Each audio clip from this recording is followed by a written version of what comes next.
Hey, it's live. It's working apparently. Let's hope so at least.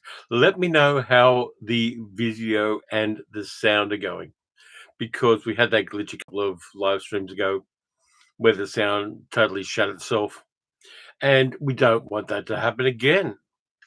We've already got Tom on here, so just let me know how the sound's going because I need to know.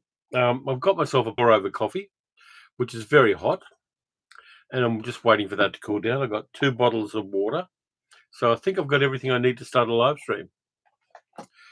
Yeah, so at the moment here it's 4 degrees centigrade, and it says it's going to be sunny when the sun comes up in about an hour. But yeah, really interesting time. Thanks a lot, Tom. Appreciate the feedback on that, mate. Yeah, so lots of stuff to talk about. I've worked out a couple of things for the future of the channel. I'm going to talk about the walk I did to go to Werribee. Sorry, from Werribee to Melbourne. I only just woken up. Hi Patrick, how you doing? Hey Lee, yucky da, dude.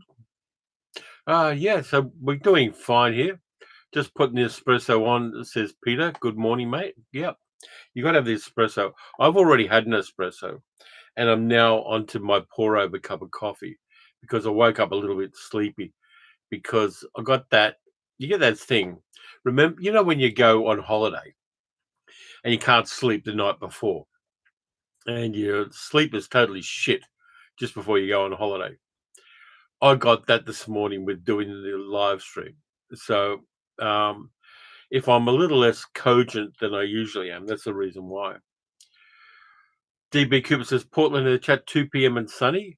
There's a Portland here in Victoria on the coast, not a bad little town. Zami says evening from Fulham. Hi, Zami. And Dean's here and Phryne's here on time. Yay! Golf clap for that. Yeah, so lots of stuff to talk about, lots of fun to have. I'm going to try to sip this. Hey, Damien, who is up incredibly early. What is it, like 5 a.m. where you are?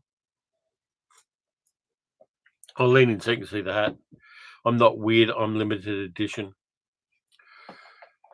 Yeah, so lots of stuff to happen here. Now, hi, Dick. How you doing? Mystery Man, FG, everybody. Yeah. So, as we know, on the other channel, Terry's Travels, I did a walk from Werribee to Melbourne, which, if you go by road, is about 30 kilometres.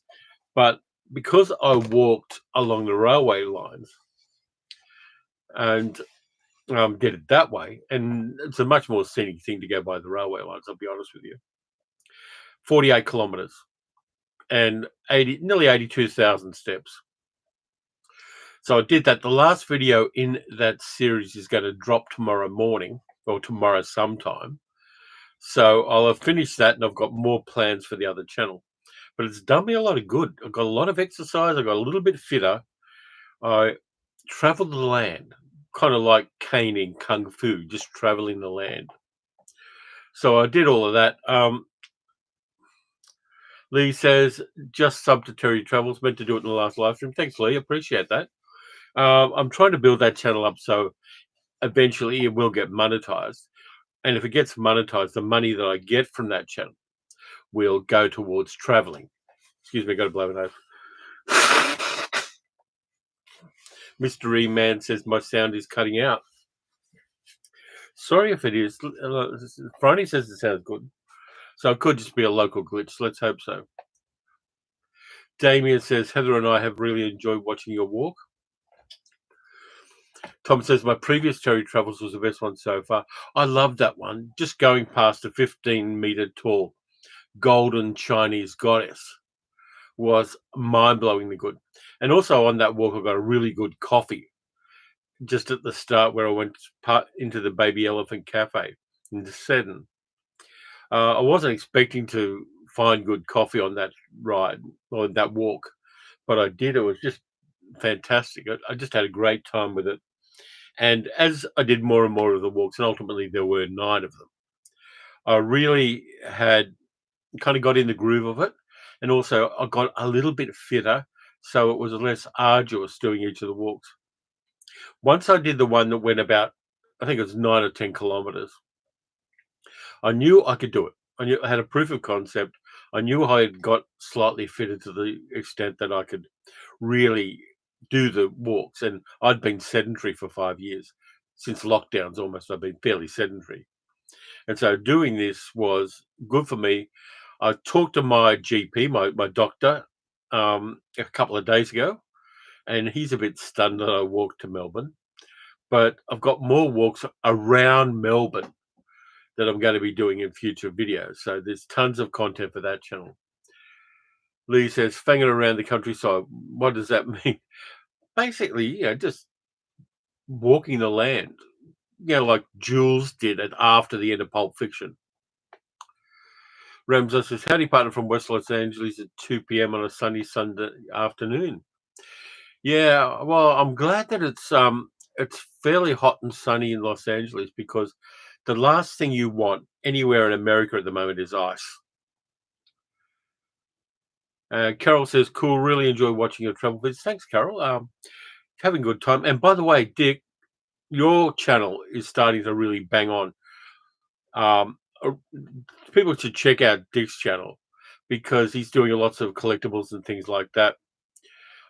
Yeah, Mag's not up yet, Emmy, but she will be at some stage, I assume, though that's not certain. Luna the cat has been meowing around, so you may hear her meow in the future. But the travel vids have really done a lot of good for me. They're therapeutic amongst other things. And that hat's not straight. Yeah, it's hard to do when you're looking at the camera. Ah, shit, the hat's gone totally west now. Just give me a moment. There we go. Yeah, it's been fantastically good to do the walks. And in fact, I did another one that I didn't record on Saturday morning, where I walked along the waterfront near Wyndham Harbour and all the way down around to the mouth of the Werribee River and back again. So I'm keeping it up. That one I didn't particularly feel like I wanted to record. I just wanted to put in my earbuds and do like a 6-kilometer walk. And that worked well. So I did that. Lee says, I'm top fan on the live chat for some reason. I don't know. I don't decide these things. It's an algorithm thing. It's our future AI masters just giving you a pat on the back, Lee, I think. But yeah, the walks are good. Mystery Man says things are going well. Glad about that. Yeah, so the walks are going well. I'm going to be doing more of them around Melbourne. I can't afford to do travel much more at this stage, but when I can, I'll be doing a number of things. I'll be going interstate, and other walks like that, and other travel things like that. I really want to do the trip to Mount Gambier in South Australia, because I can get there for $5 on a train and a bus. So I'm going to do that. And I'll give you a tip. When I do get to Mount Gambier, I'm staying overnight in accommodation that used to be a prison. So that's the plan for that. And I'm looking forward to doing that. But I've got to get the finances organized. Just got to get a few things lined up before I do that. Lee says, well, any idea when you're going to have another Republic referendum? I might pop over and give you a hand. I don't know. It's not on anybody's political agenda at the moment. The Labor Party got a really big boost in the election earlier this year, but they're looking at doing a whole bunch of social things in-house, like in-country, to improve things in this election cycle. But there's nothing at the moment. What we've done pretty much is, even though there isn't a republic yet, we're kind of marginalizing the connections with England and all of that kind of stuff. We've got a very, very good Governor General at the moment, Sam Mostyn, and she is just fantastic. And she's a Republican. So we're kind of just de facto ignoring England. Dick says, really appreciate the advice and help you give me for the YouTube channel. No problem, Dick. There's no use knowing stuff unless you share it. The only thing I'd give you at the moment is up the audio just a bit and be a bit bold with that, because it's going to play just that little bit better. Damien says, looking forward to the next walk. Thanks. Time Traveller. The LPLHS Lovecraft people were in Australia recently. Did I get to see Call of Cthulhu or Whisper in the Dark? I've seen Whisper in the Dark, but I haven't seen Call of Cthulhu yet. Lee says, your Labor sounds infinitely better than our Labor. Yeah, your Labor's a bunch of basically forelock-tugging lackeys. Suck it up to the royalty. Fuck those guys. Tom says, you keep those walks up, you'll be downsizing your clothing. I went from large to medium after hiking for a while. Well, the aim is to get fitter with the walks, apart from doing the channel, which I love doing. I love walking vlogs, and it's company. Oddly enough, it's like company when you do a walking vlog and you're talking to the camera, and you're talking to the people in the future. It feels like there's other people with you, and that's kind of cool because I can go, "Hey, that's cool," and then 2 or 3 weeks later, somebody said, "Yeah, it is," when they see it on the video. So, there's an interesting dynamic to vlogging a walk that I wasn't aware of before I started doing it. Carol says, I'm becoming a YouTube widow. Carol, you got your own life, you got your own interests. Just roll into that. And when he's off at the op shops or recording a video, you do you. Tom Traveller says, well, Skirl, here we want to rejoin the EU and say goodbye to England. I'm a really big supporter of Plaid Cymru. I want my ancestral homeland to be free of England, like I want Australia to be free of England. So big on that, Time Traveller. I agree with you. Dean says, at least you can walk about. Unfortunately, I'm mending from a knee replacement. Well, I hope it goes well for you. Do the therapy. I mean, I tore a hamstring in my left leg once. I fell over some chips somebody dropped on the floor of a shopping centre and really badly tore my hamstring. So badly that I had black bruises from my bum to my calf. And do the therapy. It'll take time. It's painful as fuck. It's boring as hell. I'm swearing a bit this time, but you'll get there. Roxy appeared on Richard videos, but not me. Dick, get Carol on the video. Just wants to say hi. Lee says voted Green in the Senate elections. Cool. Get Wales out of Westminster. Absolutely. Big supporter of Scottish independence, Welsh independence, and I always will be. I don't think the colonizers should get all the goodies. Isn't it nice we can talk about politics and it's not American politics? I'm sure the American people watching the live stream find that a relief. Yeah, so the walks are going fantastically well, and I'm doing it in winter, which is my least favorite season. And I'm doing it early in the morning, which is my least favorite part of winter. I'm going to be doing it in summer as well. I just got to drink more water and put on sunscreen in summer. But there are some nice walks I can do in summer. I've actually been looking around Google Maps and I've found a whole bunch of places I can get to easily where I can do the walks. Carol says, Dean, best advice we can give is to be ruthless with the physio exercises. Do as much as you can. It really makes a difference. Good. I like people encouraging each other. Dean says, how's my health these days? You're looking great, by the way. Thank you. It's probably because I got a bit of sunshine. My health's doing fine. I've got medication I need to take, which is a function of being a certain age. But the medication's working. I only have AFib incidents about once a week, maybe less, depending. And I feel that if I keep doing the walks, that's going to happen less often. And I'm doing all the things like avoiding salty foods and not getting dehydrated and all that kind of stuff. And it seems to work. Mystery Man says, oh my God, get away from American politics is a big reason I watch it. Yeah, we're not talking about that today. Yeah, we may offer some sympathy to people in Texas with the floods, but I'm not going to dive into the politics. It's not where my head's at today. Carol says, no way, not keen on being photographed, never mind being filmed or hearing myself. Everybody goes through that, Carol, when they start doing stuff. And it's like a summer cold. It will go away very quickly. If you and Dick feel like having you on the camera just to say hi, just do it. You will overcome those self-conscious things. Believe me, I did it. First time I ever heard my voice on I think it may have been a cassette tape. I was shocked and horrified by my accent. Doug says, I love that your walks take us to parts of Melbourne I've never seen. Hi, Doug.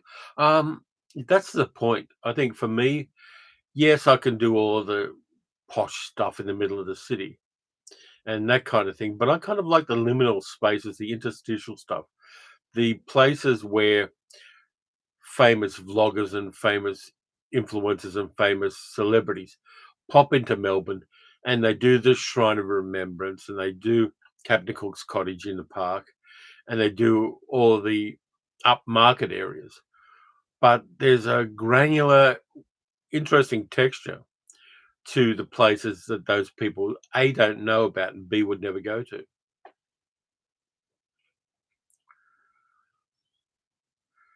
Time Traveler says the film's about a certain person in America will be weird 20 years from now.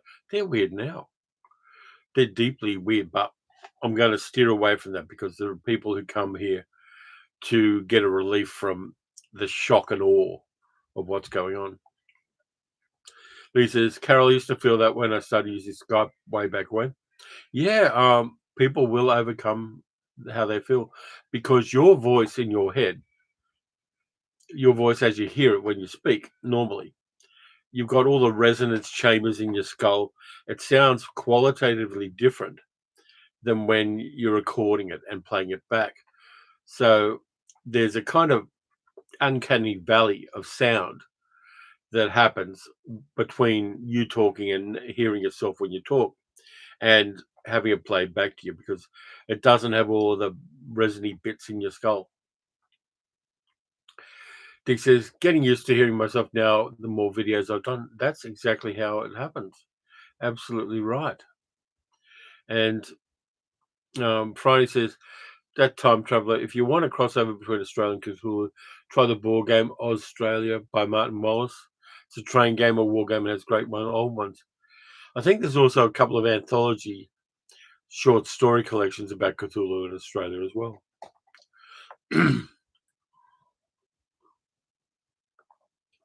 Tom says, have I seen Bring Her Back? If so, what do I think about it? I haven't seen it. I missed it at the cinemas for some reason. And I know pretty certainly that Umbrella's going to be releasing it on physical media. So I'm hoping they send me a review copy of Bring It Back because I do want to see it. So I am looking forward to that. I'm avoiding spoilers as much as I can with it, but I'm very much looking forward to that. And Damien says it's odd when you hear your own voice. Absolutely, it is, but you learn. I mean, Sal and I were talking about this too because the accent I speak with now is not the accent I grew up with. I grew up with a very broad Australian accent from the western suburbs of Melbourne. Sorry, Sydney. I live in Melbourne now. I grew up in Sydney. And I had a very Westy accent. I had a Bogan accent. But as an adult, the people I hang around with and the people I've hung around with ever since are educated Australian people. They're not posh people because in the 1970s, university education was free. And so there were a lot of people from various different socioeconomic groups who got an education. I didn't. I left school at 15. But there's an egalitarian Australian accent, which I kind of have. There are times when I slip back into it, but I can code switch between broad Australian accent and semi-educated Australian accent. Bogbot says, send all the angels you've got. Absolutely. Lovecraft's Shadow Out of Time takes place in Australia. Cool. How's Sally and the girls? Dick says, they're fine. Sal's sleeping. She had a late night, so she's sleeping. Luna and Jill are resting somewhere. They went out. Luna went out briefly, but she's come back in. I haven't let her out again. So everybody is doing well at the moment.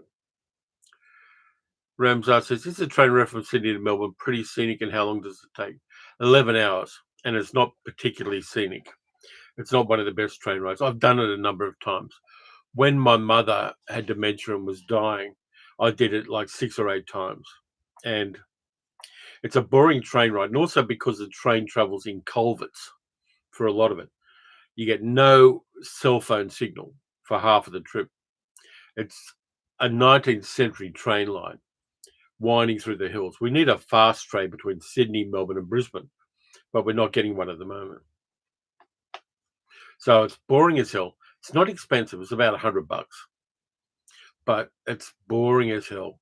A lot of people do it overnight, but there are only a very limited number of sleepers overnight. So I've done it during the daytime and I hated it. Grantman71 says, your walking video is excellent. You met the challenge. Great. Inspire me. Yeah, I got it done. I was a bit surprised.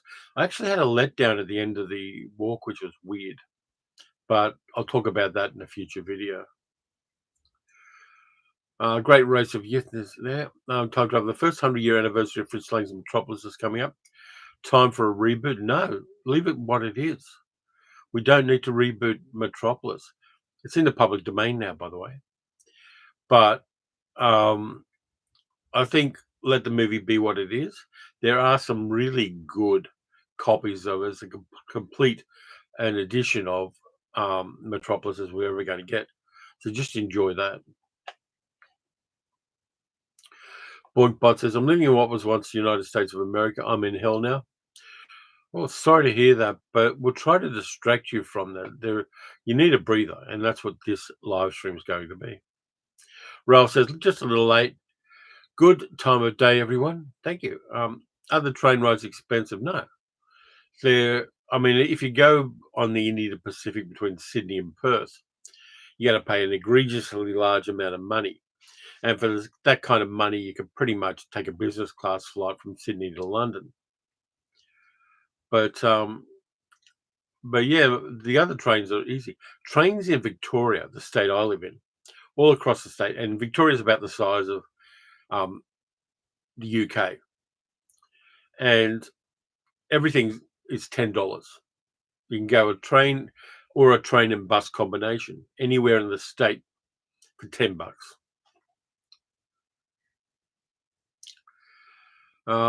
Let's see. Mr. Email says, bless your heart, such a sad way to lose a mum. I bet you still miss her. Yeah, I do. I've actually got her ashes, some of her ashes up here in the man cave. But yeah, I mean, that stuff's nasty and horrible. And yeah, I'm not going to go there.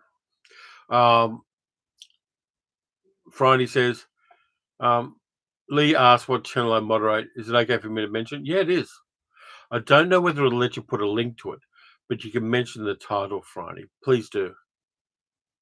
Lee says, I love to do the Cross America one. I think it's Chicago to LA. Yeah, I hear good things about that. I've seen a couple of vloggers do it. I did it from San Francisco to Seattle in 1998, and that was a good train ride. Beautiful. Basically, when you do those American train rides, get in the scenic car and just plant yourself there, is my advice. And they'll have people in the scenic car telling you what happened in the landscapes you're traveling through.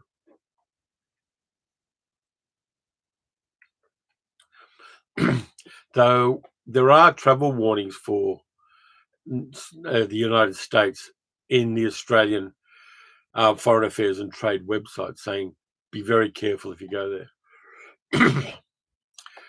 Boyd Butt says, am I excited about the new Superman? I'm approaching it with optimism. I hear good things about it. I trust James Gunn. I will be going to see it and I will review it on the channel. Yeah, it looks like it'll be fun. And it's a fairly long movie, but I think there's a lot of story to tell in it. All of the actors look like they're on point. I'm going to have a good time with it.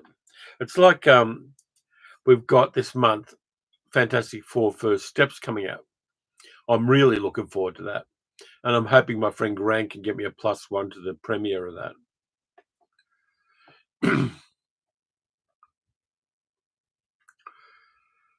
Time Traveler says, Chloe and sometimes Ludwig do nice train visits. Yeah, they do. I've watched their channel. Let's have a look. Adam says, "What's your favourite film you know is not very good, but you end up loving anyway?" I've got a number of them. I like The Core. The Core is a great science fiction movie. It's a lot of fun. And a lot of kind of saucy, naughty 1970s movies I love. Carol says, "We'd love to do a train ride where it's all set in the 1920s, 1930s and dressed apart." We get a couple of those. There are a few vintage railway trains that travel on weekends mostly here. And they do have special events where people dress up. Peter says, rather than wishing for a reboot of the movie, read the Metropolis novel by Theo von Harbuch.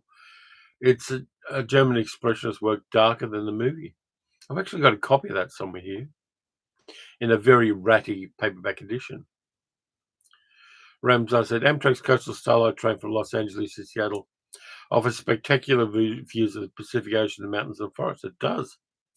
And you go past Mount St. Helens. Friday says, Lee, the channel is heavy cardboard, medium to heavy board games, really nice community, rainbow friendly. Content is PG-13 for patrons only streams. Cool. Thanks for that, Friday. I don't mind people promoting stuff if they ask first. Bogbot says, later with characters, but James Gunn handles that with aplomb normally. Yeah, I'm looking forward to that. Patrick's got an early ticket for Superman on the 10th.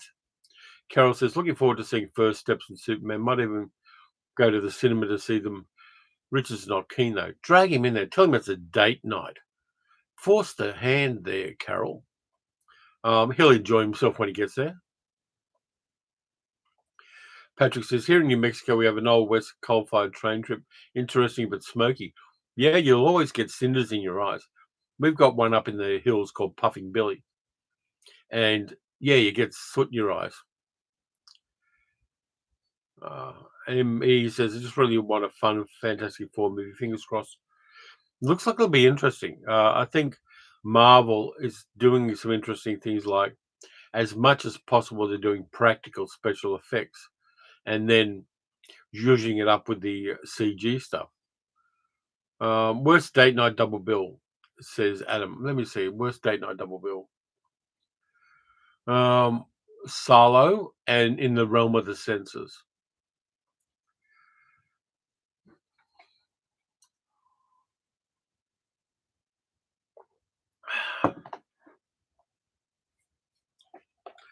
Let's see. The sky is getting lighter out the window. Ryan, thank you. Is the TV program Auntie Jack before your time? Do you know anything about it? Yeah, I do. I've got it on DVD. Auntie Jack's great. Yeah, a guy in drag with big boxing gloves on, talking like a wharfie. Auntie Jack was fantastic transgressive television. And in fact, Brian, the only act I've ever seen at the Sydney Opera House was Auntie Jack in concert, where they had the whole ensemble of characters from Auntie Jack. They had Thin Arthur, Narrator Neville, Kid Eager, Flange Desire, and Auntie Jack. And they did a gig at the Sydney Opera House. And that's the only time I've ever been to the Sydney Opera House. Boybot says, Terry, I don't usually like beers, but you've got it a good one. Yeah, I mean, it's what I do is I rub monkey manure into my beard, and it grows like that. Thomas says, I hope an AR version of Stan Lee makes a cameo appearance in Fantastic Four. Nah, never looks right. Peter says, I once took the Steam Ranger 1930s train to Tanunda. The conductor was a spitting image of Alfred Hitchcock. Cool. South Australia, I've got to get back to. I was talking with some friends yesterday. Had brunch with friends in Geelong. And we're talking about how good it is to go up to Harndorf in the Adelaide Hills and just eat all of the good food there. Time Traveller says, which film scared you much you couldn't turn the lights out? It Follows was the scariest ever for me. If you look on my channel and do a channel search, Time Traveller, there's a video I did about the original Suspiria, which has got a little bit of an arc to it. I won't go into it now. But it's on the channel. I did it about 3 or 4 years ago, maybe more, where I talked about not being able to watch Suspiria and then finally watching it. That would be the one I'd go with.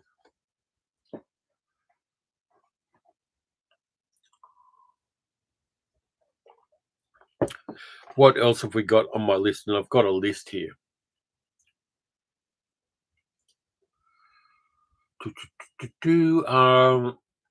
Ironheart.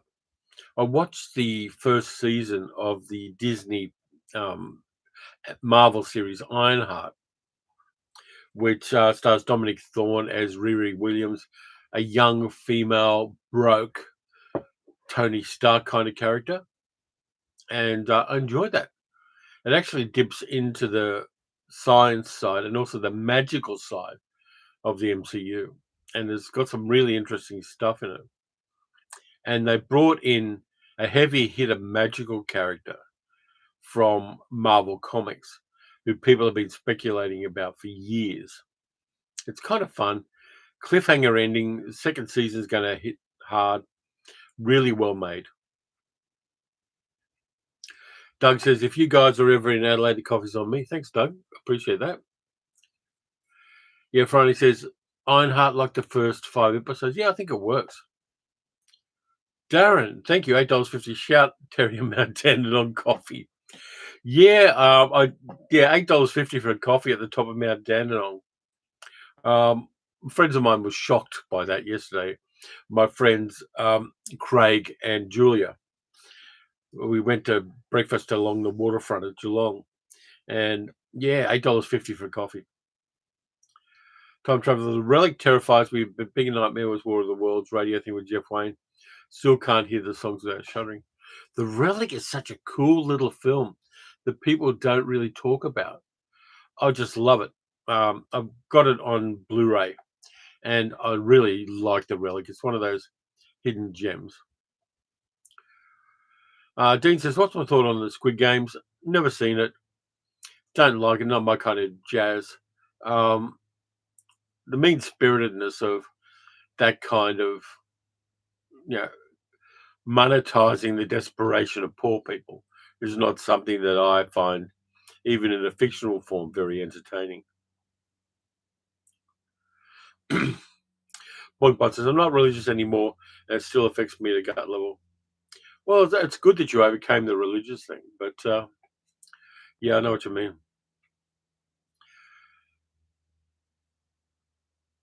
Patrick Simba says, they had to show the techno magic thing to do Doctor Doom. Yeah, I think Marvel, it's good that they're doing both in their ongoing narratives because they open up the magical stuff with Doctor Strange. Ramsar, thank you very much, brother. Appreciate that. It really does need more love, Friday, and it's great. And the characters aren't stock standard characters; they're all a little bit quirky, and I really love that. Like the coroner, played by Audra Lindley, is a later than middle aged lady with a really sick sense of humor in the Relic, and I love that kind of stuff.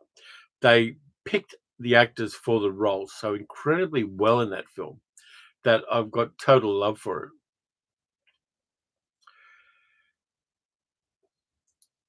But yeah, I've talked about the Relic on the channel. I mean, there are movies like Deep Rising and the Relic that just don't get as much love as they should, where the big franchise films get all the regard, and I don't think that's right. Adam says, talking about cruelty, have I seen the new Running Man trailer? Headache inducing, people who suffer migraines don't go. Yeah, I saw the trailer with Glenn Powell. It feels a lot like, yeah, it's an action movie. It's not bringing anything new to the game for me. Whereas I like at the moment I'm looking towards people breaking out of their cocoons. Whereas things like Fantastic Four First Flight, it's Marvel trying to be different, and I will give them credit for that. Franny says the haunting still scares me. Brian, thank you. I missed out getting the DVD. Thank you for sharing your story. Another show I was interested in, Phoenix 5. Yeah, Phoenix 5 was Australia's attempt to do a kiddie Star Trek. I think there are a couple of episodes on YouTube, but they're like 75th generation VHS ones. But it is there. Even the 70s version of Body Snatchers gives me some good chills, says Boinkbot. Yeah. Alpha Hodge. Any of the songs do it. Weirdly, I'm dreaming about the tripods last night. Yeah. Let's see. Boomer Doug says, speaking of Fantastic Four, R.I.P. Julia McMahon. Yeah. Interesting that, yeah, and it's bad that he died, but it's interesting that he died in Clearwater, Florida, which is a town that is owned by the Scientologists. I find that one a little bit mysterious and interesting too. What's the most titillating scene from a Golden Age movie for me is when King Kong pulls off Fay Ray's dress. Could be second Tarzan movie, Tarzan and his mate when they go skinny dipping. That one's kind of sensual in the best possible way. Bonkbot says, Friday, I love that. I'm not far from the Stanley Hotel. I live in Denver, Colorado. You're not getting enough oxygen up there, Bonkbot. What is it, about mile high? Lee says, I'm thinking about watching Survivors after being recommended it on your channel about 4.5 years ago. Yeah. Ralph says, can confirm I live in Clearwater, Florida.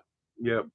Too many of those cultists up there.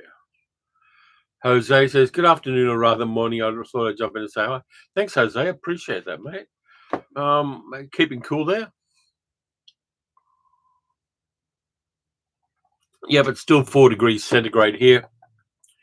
And I've got the oil heater on in the man cave. By the way, I did talk it over with Middle Aged Google, and we've got a plan to renovate the man cave. We really got to get this chaos organized at some stage. And what I'm planning to do in that organization is get a dedicated live streaming place in the man cave. 40 degrees centigrade there. Yeah, that's a little too hot. Keep your liquids up and keep the sunscreen on, mate. Yeah, I mean, the hottest we've had it here is 46. We had 46 in the middle of Melbourne just as we had the Black Friday fires about 15 years ago. That was crazy hot. Raoul says, downtown is a ghost town because the city council has sold much of the property to the church, that there's no tax base in Clearwater, Florida. Not surprised. Yeah, Damien says, sounds like a good plan for the man cave. Yeah, you really got to keep your eyes open for that. And there are going to be towns and cities that are taken over by various interest groups of a lot of different types. And I don't think it ever does the culture of a city well to have an interest group dominating it. It's just time to move out of town if that happens.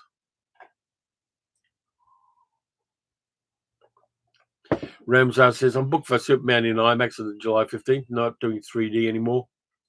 3D is a gimmick. 3D, I understand that it looks cool in the moment, but I'm still not convinced that 3D adds enough to a movie to make it worth the extra effort.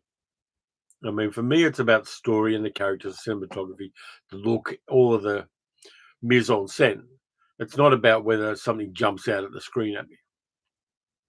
And so we don't do 3D much here. I think our IMAX cinema in the middle of Melbourne, and we only have one, maybe doing some 3D stuff occasionally, but it's not a value added for me.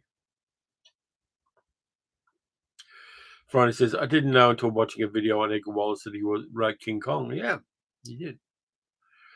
Lee says, I like the 4D version of James Bond, chairs shaking, water misting, etc. We don't get that here for some reason. But, yeah, it's a gimmick, ultimately. And if you accept it at that level, I suppose it's okay. Ralph says, planning on leaving as soon as I retire, getting away from that church and the hurricanes and other reasons. Yeah, go where your heart is, Ralph. I wish you well with that. Retirement's a new phase. And for me, it means doing YouTube and getting all of this stuff and doing all the things I should have done 10 or 15 years before I started doing them. I wish you well. Just follow your dream, mate.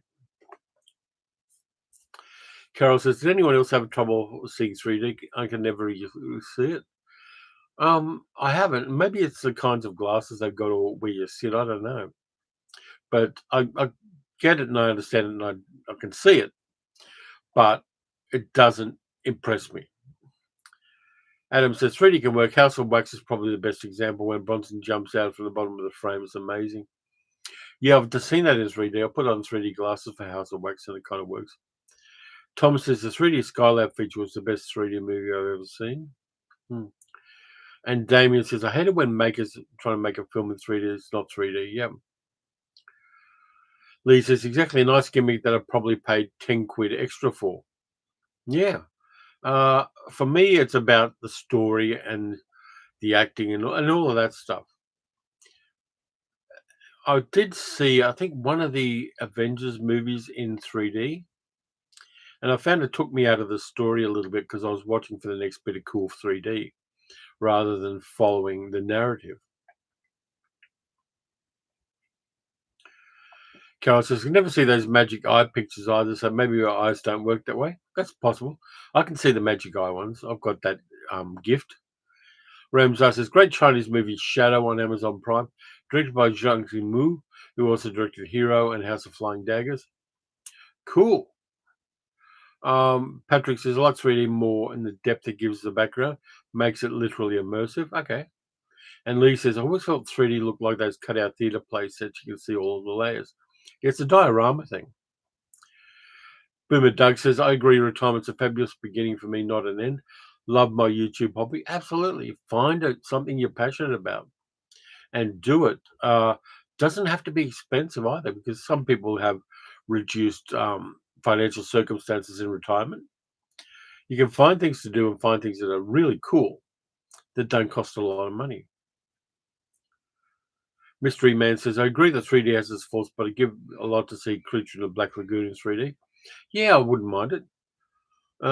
Andrew Jacobs says, I find Kiyoshi Kurosawa's Cure to be one of the scariest movies ever made.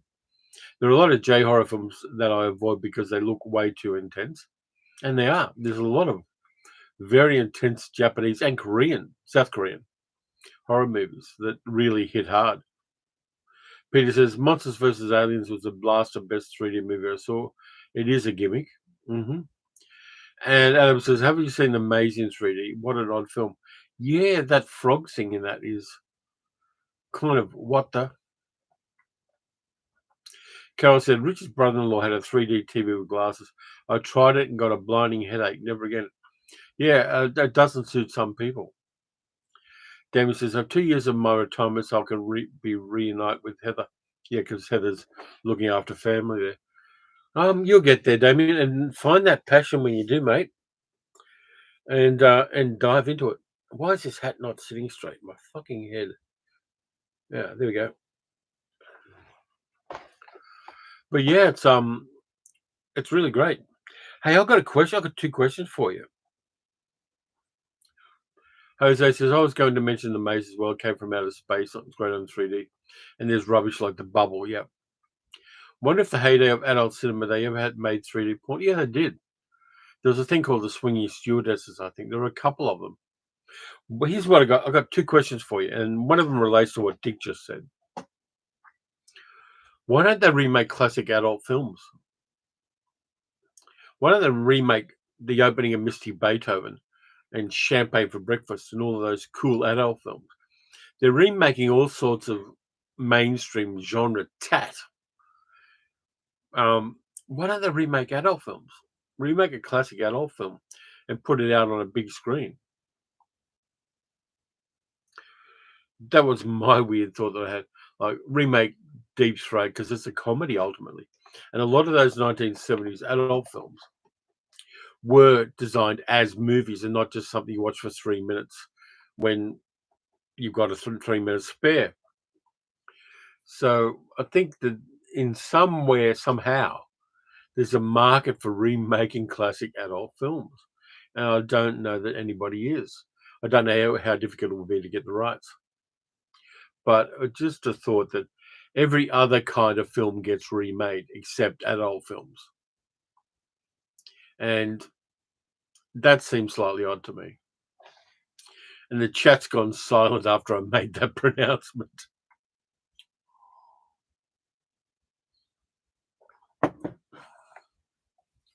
Or maybe it's just frozen. The chat's frozen. What? And then I'll get all of them at once.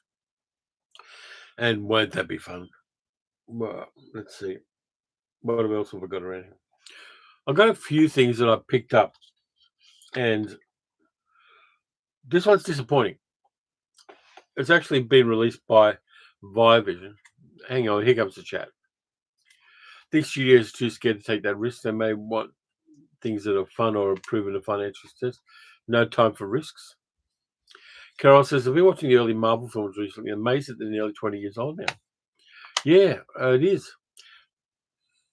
The masking in 3D is also amazing. The dream sequences are beautiful. Cool. Yeah, but I picked this up. Viavision released this, and I think I paid $20 for it. The Swinger with Anne Margaret and Anthony Franciosa. So I actually paid for this one.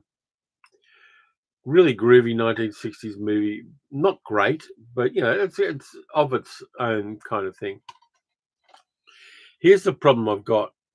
It's in 1.33:1 aspect ratio, and it looks like they've transcribed a VHS original. It's got to be the worst new release I've seen in a long time, and I'm incredibly disappointed with this. And I think that's a shame. I would like to see it in widescreen, not even on Blu-ray, but possibly on DVD. But this one is egregiously bad. Adam says Tony Franciosa used to date my mum. He could be a dad. Yeah, but The Swinger was just such a disappointment to me. Rams says there's more to movies than just story and acting. How about the audio-visual experience? I go to IMAX cinemas because the movie is shot in IMAX cameras. The sight and sound are superb. Yeah, I agree with that. And Lee says, I just heard the 40th anniversary Back to the Future release. I love the film, but then I think they're flogging a dead horse at this point. Yeah, I got my copies of the Back to the Future trilogy for $5 at an op shop on DVD, and I don't feel any real need to upgrade from that. Franny says, been watching a channel on YouTube discussing some of the more interesting adult genre movies. Very interesting, but some of them really intersect with European art house. I agree. There are particularly a lot of European ones. There are a whole bunch of high quality, explicit adult films made by a company called Alpha France. And the quality of those films is fantastic. They really are proper pieces of cinema with some very beautiful people playing hide the sausage. Friday says, Swinger, best painting scene in any movie. That's one of the reasons why I got it. And it looks totally shit in this because it's in the wrong aspect ratio, 1.33:1, and it's not a good release of it. How old is Anne Margaret? Old. Do you think that the source problem? I was thinking of getting it. Yeah, don't get it, Damien, would be my advice. I know it's a cool movie and I enjoy it, but I'm incredibly pissed off with that release. Carol says, yeah, the sound of film's nightmare for people like me with hearing difficulties. The Ed Norton Hulk was bad at points. Without subtitles, I'd be screwed. Yeah. I agree. I watch things with subtitles now, not because I can't hear them, but because there are sometimes little bits of dialogue that get missed because either the ADR or the person speaking that line of dialogue kind of blows that moment. Rams, I said, watch Savior 1988 movie on the Bosnian War. US mercenary helps save a pregnant Bosnian woman from Serbs. Way underrated. Yeah, I've actually watched Savior now, and yeah, I think it's one of Dennis Quaid's absolute best movies. Tom says, I watched The Naked City 1948 yesterday.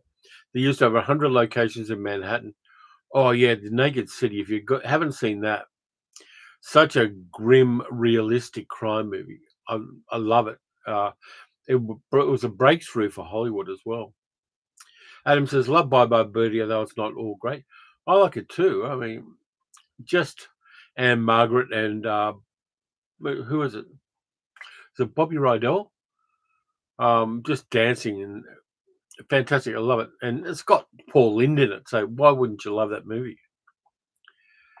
Boomer Doug says, read that James Garner punched out Tony Franciosa for being a knob filming a man could get killed. It was actually hitting stuntmen.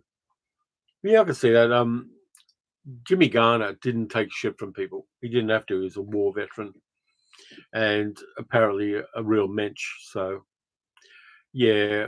Franciosa, who is very good in a number of films. If you've seen him in an early film of his called Career with Dean Martin, he's fantastically good in that. And he's also a good supporting actor in A Face in the Crowd, which is over here.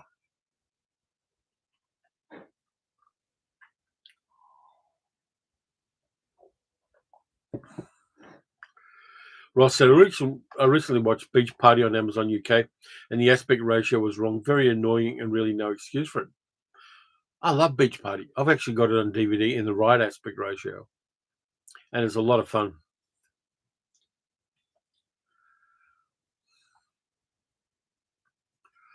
And yeah, Beach Party is great. Nothing is greater than the sand surface all there. Yeah, I love it. Actually, I should try to get more of the Beach Party movies because they will be fun. Lee says, it reminds me there's a channel called Feature Man, a guy called Tom Willits. He's been in a ton of films, got loads of behind the scenes stories. Cool. Adam says, I was quoting Going Out West by Tom Waits. Love Tom Waits. Fantastic. The other question I've got, and this is a weird one. Heather and I love Back to Back. Love Back to the Back. What's Back to the Back? I'm not sure. Oh, Tom Waits album. Yeah, I was thinking about Iron Man 2, as I do. I think about random things. Back to the Beach. Yeah, Back to the Beach is fantastic. Pee Wee Herman doing Surfing Bird. Fucking love it. Yeah, so I was thinking about Iron Man 2. And in Iron Man 2, Elon Musk does a cameo talking to Tony Stark, which means that Elon Musk is in the MCU. So here's my question. What is Elon Musk doing in the MCU now? Because you've got the blip where half the human race disappeared for 5 years, came back again. What is Elon Musk doing in the MCU? There's a speculation for you. Boomer Doug says, loved the short-lived Tony Franciosa science fiction show Search with Doug McClure and Hugh O'Brien. Yeah, it was a wheel show. In fact, is it still here? Or did I put Search away? Because I have been watching it lately.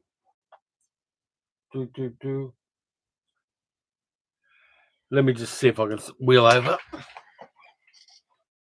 Is it there? No. Now, I put it back on the shelves out the back. But I've been watching Search. Good series. Andrew Jacob says, Ultron eliminated him probably. Does that make Ultron a good guy then? No. Elon's going to feature in his own mutant superhero movie called Muskrat. No, probably not. But the whole idea of Elon Musk in the MCU, yeah, he's kind of like a Justin Hammer character, I reckon, in the MCU now. Carol said, I had noises Elon Musk was in until I watched the film again this week. Hopefully S.H.I.E.L.D. have buried him somewhere. Damien said, I just watched Famous Name of the Game. Very good. Yeah, there were a lot of good. Name of the Game was a great series.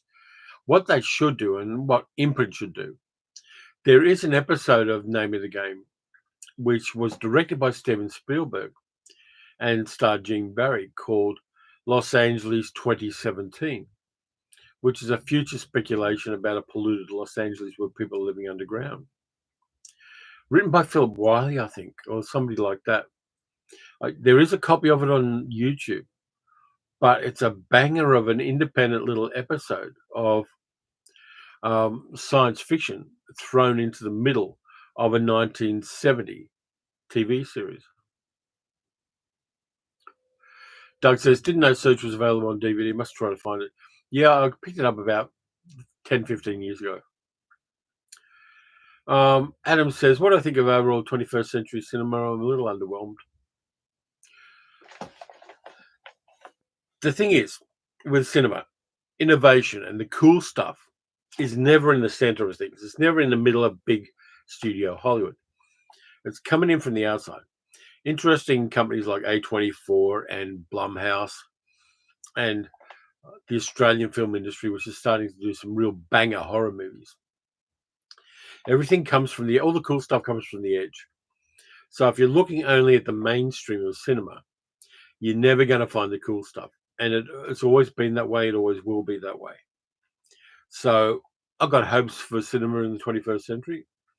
I think there are new voices from very diverse backgrounds, whether it's gender diverse, LGBTQIA+, whether it's from different countries and ethnicities and cultures. 21st century cinema has enormous potential, and I'm there for the ride.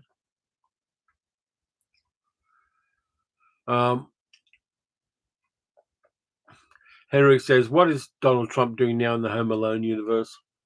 We're not talking about him today, I'm sorry, but we're not. Elon's hiding in his bunker on Mars, says Frony. You can hope so.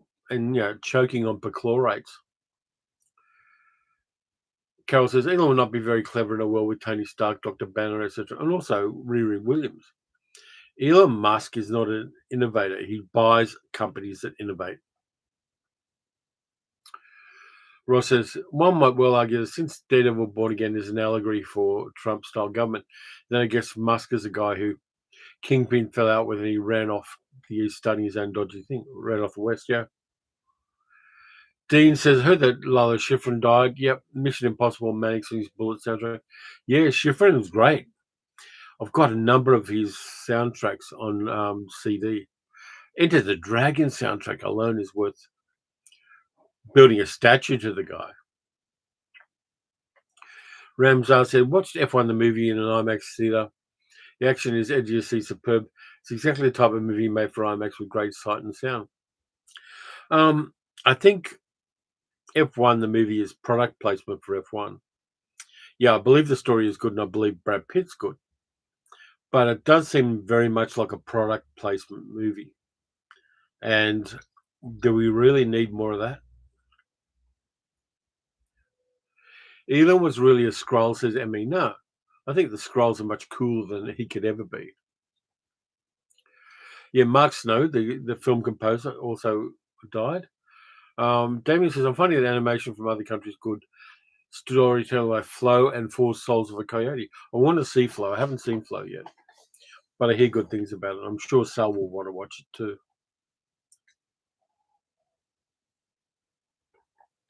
Lisa says, I saw a video about how the idea of genius is a right-wing concept.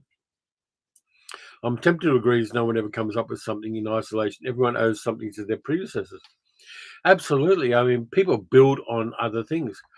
And occasionally there are people who have blinding insights like Einstein and a number of other people. And there are really great technologists like Richard Feynman, all of those kind of people.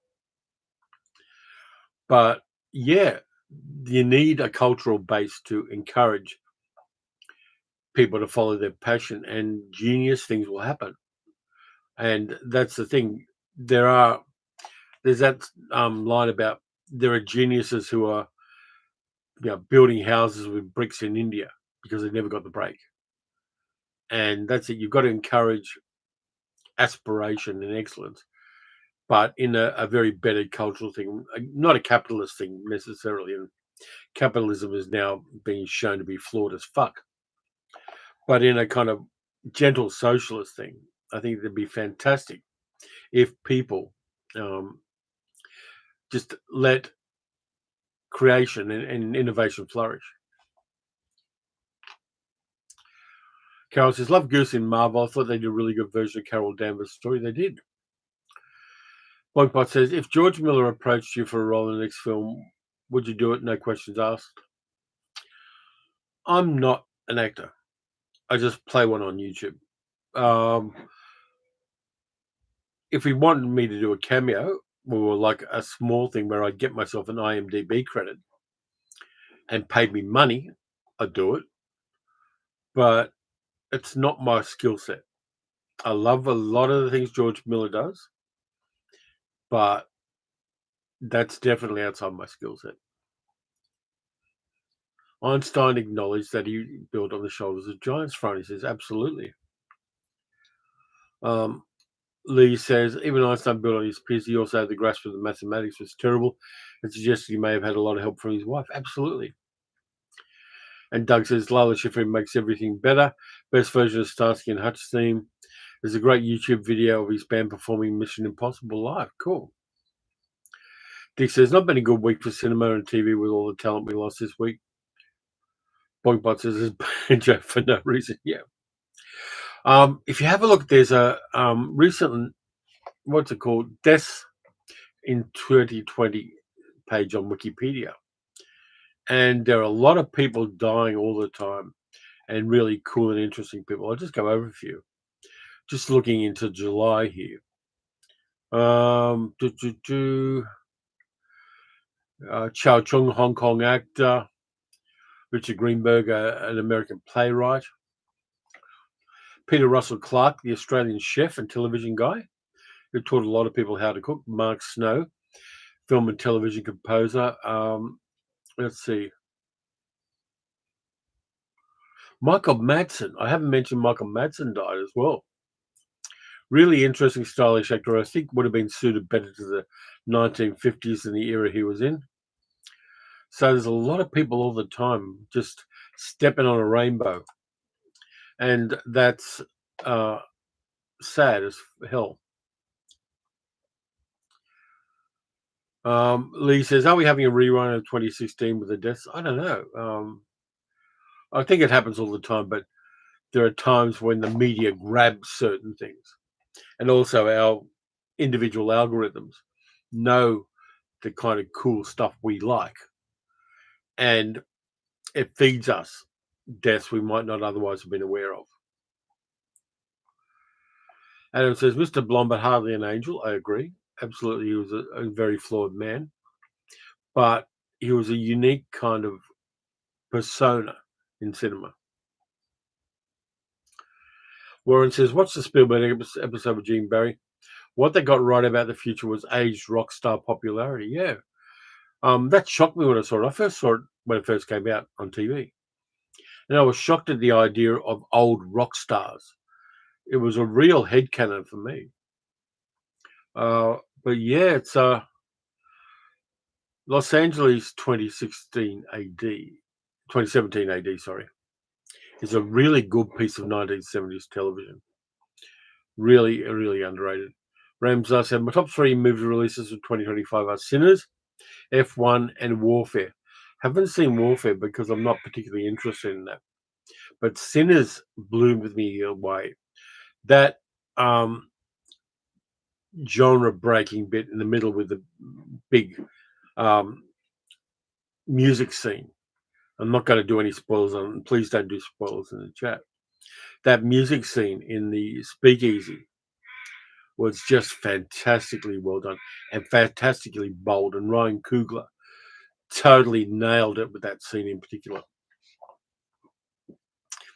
Got to get myself the Blu-ray or 4K. I haven't decided which yet of Sinners, but I will be picking it up on physical because it's a one-off movie. It's not a part of a franchise, and geez, it kicked ass, and it's doing crazily well at the box office. It's made more money than any other independent horror movie that's ever come out. If you haven't seen Sinners, you need to see it.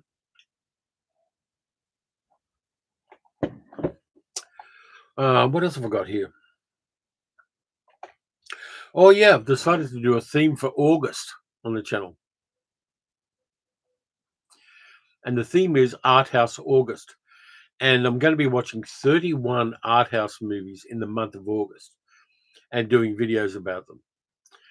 I was pushed into this a bit because Umbrella just sent me the Michael Haneke box set with 14 discs of his movies. So, yeah, we've got Crows. Yeah, we've got They're actually ravens. We've got Australian ravens who live nearby, and we get on very well with them. So yeah, I'm doing Art House August, 31 Art House movies. I'm leaving it open that I'm not only going to watch Art House movies in August, because chances are I will get some stuff from Umbrella and probably Imprint, which might not fall into that category. But I've agreed with myself to watch 31 Art House movies in August, just to see how it goes. Tarantino lifted a bunch of earlier music soundtracks. Think of the cellar bar scene in Inglourious Basterds. Yeah. Yeah, I'm not doing an all-nighter Haneke thing. I think that's a little too extreme. But he will definitely be in the mix of the art house movies I watch. I'm starting to make a list already, and I'm going to do things like some Antonioni, all sorts of things like that. There's a anthology thing called Rogopago, which was made by a whole bunch of European directors in the 60s. Going to be doing a lot of that. Ever seen Dreams That Money Can Buy? No, I haven't, Ross. Bellatar, can you please explain what an art house film is? I'm still working on that, Carol, to be honest with you. I talked it over with my friend Nadine Whitney online, and I didn't get a definitive answer from her, and she writes about art house movies all the time. I'm kind of going, when I point at it and say it's art house, it's art house. That's what I'm doing. That's where I'm going with this stuff, and that's where I'm sticking with it. I may slip up once or twice, but nobody's perfect. We're all juggling a lot of balls on these kind of channels.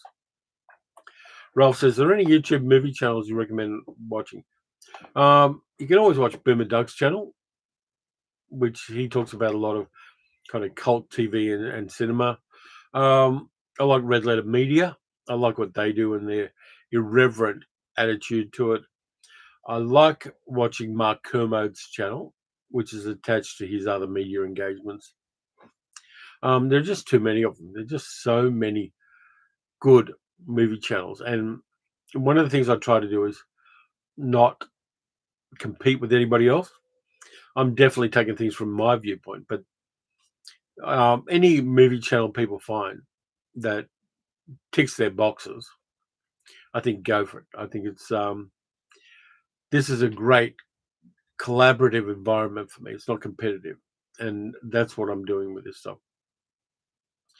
Damien says art house is hard to describe. Yeah, it's like you know it when you see it, and I'm going with what I think art house is, and I'll probably put that in the first art house video I do.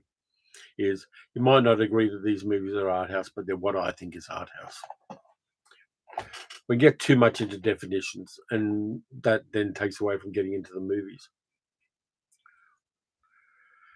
Peter says Richard Burton's 1967 Dr. Faustus was excellent art house. Yeah. Adam says, always go back to art school with art house, Ashes and Diamonds, WR, Mysteries of the Organism, Blow Up. I've seen all three of those, come to think of it. I saw WR, Mysteries of the Organism, when I was a teenager, and I didn't understand one thing about it, but it occasionally had tits in it, so I watched it in the cinema. Let's get my pillow going here. Ronnie says, Morgan, a suitable case for treatment. Yeah, that's a lot of fun. David Warner and Vanessa Redgrave, mad movie. And it's one of those mad English movies in the 1960s that is such a lot of fun. Adam says, watch WR again. It's an amazing mix of stuff. Ramsar says, Sinners had a budget nearly 100 million. The US box office was 278, and overseas it's 87 million. Yeah, it's made good money. And at this stage, Ryan Coogler can do whatever the hell he wants in Hollywood. For him to get those kind of numbers with an independent, non-franchise movie in America, he can write his own checks. Or watch Gorilla at Large. No. Boinkbot's getting a bit playful there. Doug says, cheers for the shout out. Love your collaborative attitude We're all in this movie loving hobby together. Oh, absolutely. Lee says Strange New Worlds on 17th of July. Definitely going to watch it. Carol says, sorry, Terry, painkillers are kicking in and struggling to be awake. Okay, take care, Carol. Look after yourself, and we'll catch up another time. Hi, Alpha Wolf. I've now got Luna meowing in the background because she wants to go out, but I'm not letting her out for another 50 minutes until the live stream ends.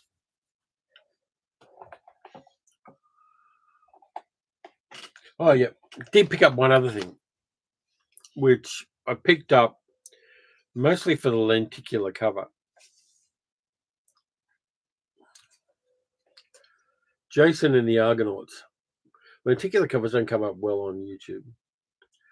But I got the, from Vivision, I got the Blu-ray of Jason and the Argonauts, which pretty standard inside. It's got some art cards, but they're a little bit underwhelming, unfortunately. We've got that art card with Medea and Jason on the Argo.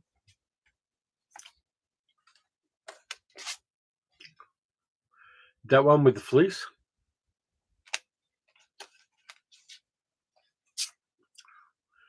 That one.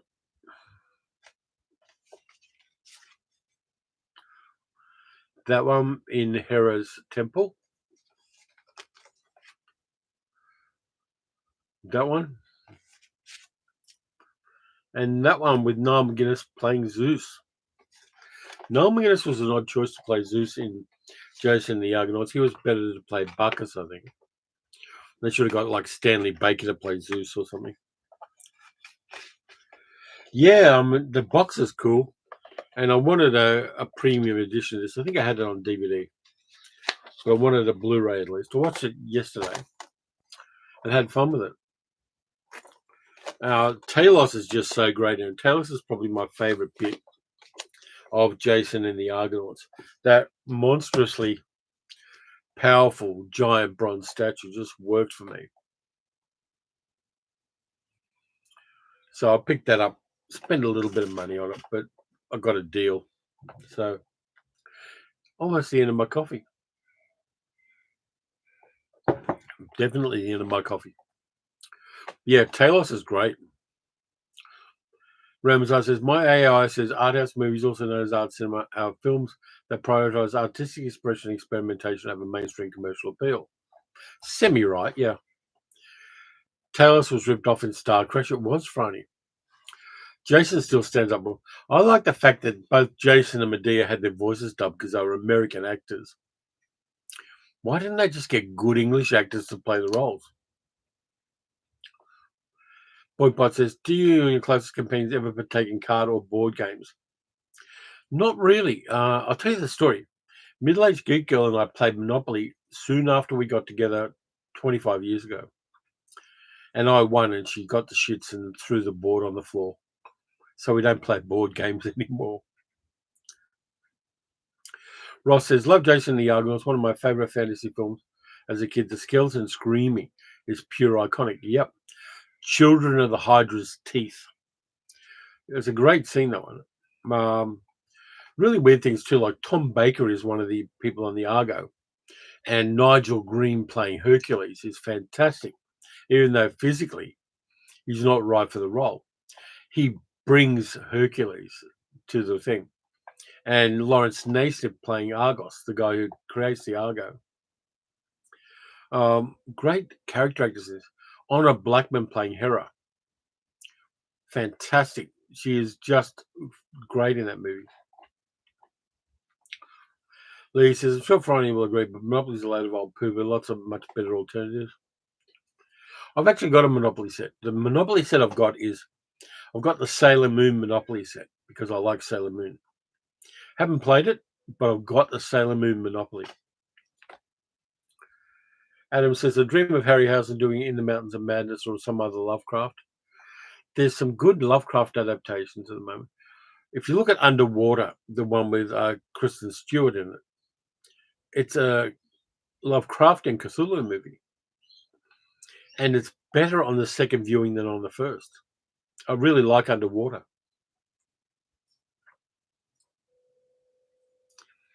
Friday agrees Monopoly is not a good game. Tom says, I once took a ride on the Reading Railway when I lived in Philadelphia back in 73. Cool. Lee says, I also suggest Acquire as an alternative to Monopoly. I always suggest egalitarianism as an alternative to Monopoly, but in a different context. Okay, we're going off the coffee now because the coffee's empty. I'm going to go onto the water.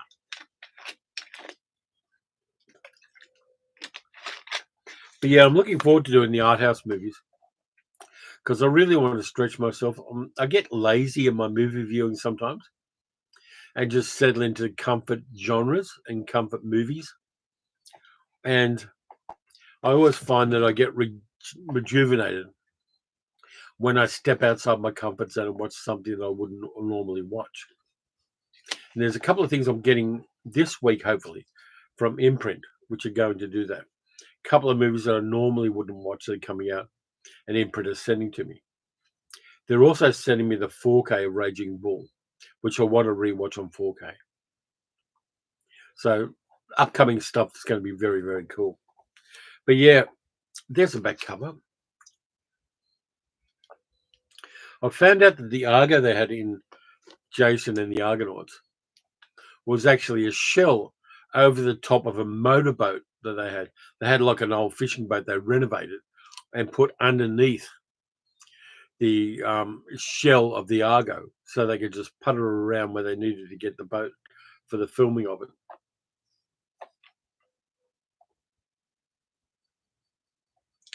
Dean says, there's nothing in cinemas that seems to interest me.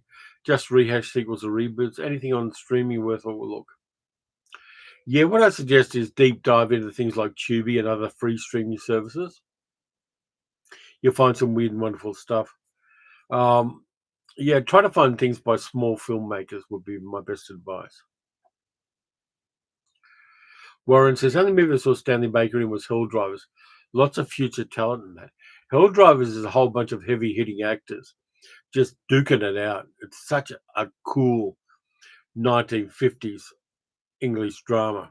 I love Hell Drivers. Adam Schofield says, we all need art house salad with our mainstream steak. Yeah, broadening your horizons always works. Friday says, the landlord's game has socialism rules, but when it was ripped off, they used the capitalism one for Monopoly. It's a dead giveaway in Heretic when he doesn't mention this. Yeah. Sal saw Heretic and she had a good time with it as well. Hugh Grant is just having this new career as an actor doing character roles, and he's fantastic. Hi, Donna Pass Whiskey. How you doing? Nothing more evocative to me than Harryhausen stop motion. It's great. Skeletor in the new Masters of the Universe should be a Harryhausen animation. I'm not sure it'll work because stop motion is very fringe these days. Stanley Baker, Guns and Navarone and Zulu, says Ralph. Absolutely. Stanley Baker, I like him in things like Innocent Bystanders and a whole bunch of other films. Just such a tough actor. Rams, I said, personally, Jason the Argonauts is the best Harryhausen movie. I've watched it about a dozen times. It's rewatchable. It's very rewatchable. But for me, the bits I rewatch for are the character beats on the people on the Argo, all of the different heroes on there, and the god stuff with Hera and Zeus playing humans like a board game. That's kind of cool as well. And the fact that they acknowledge that eventually humans are going to get rid of the gods and the gods will lose their power and prestige. And they're kind of okay with that because everything has its time. That stuff really hits for me in the movie. Harryhausen stuff's nice, but the human beats are the beats that I think in some ways make us love the movie. And for the sound of things, middle-aged geek girl's up. She may make an appearance. Who knows? Not today, she says. She's yelling from the background, so that's fine. Let's see. We've got another 40 minutes to kill. Let's find a way to kill 40 minutes. Let's see what else I've been watching. I'll bring up my Letterboxd, which I only use to keep tabs of what I've been watching. I don't do reviews in Letterboxd for the simple reason that they're not paying me. Yeah, there's a few things here. Let's see, what else have I watched? The Old Guard Tour. What's that on Netflix? The Old Guard's an interesting concept for a movie, which is a whole bunch of immortals trying to survive and fight in the modern era. It's based on graphic novels, which are very good and very diverse. Um, but Old Guard 2, they don't tell you that there's a cliffhanger ending to Old Guard 2, where Shirley Theron and a bunch of other interesting actors. Chiwetel Ejiofor's in it, but and also Uma Thurman. Feels very generic, unfortunately. Dean says no appearance by Luna. Luna does her own thing, and we let her do her own thing, and she probably won't be because middle-aged good girls just let her out. Dick says Herbert Lom, William Hartnell, Patrick McGowan, Sean Connery, Sid James, David McCallum, Gordon Jackson, all in one movie. Hell Drivers, yeah.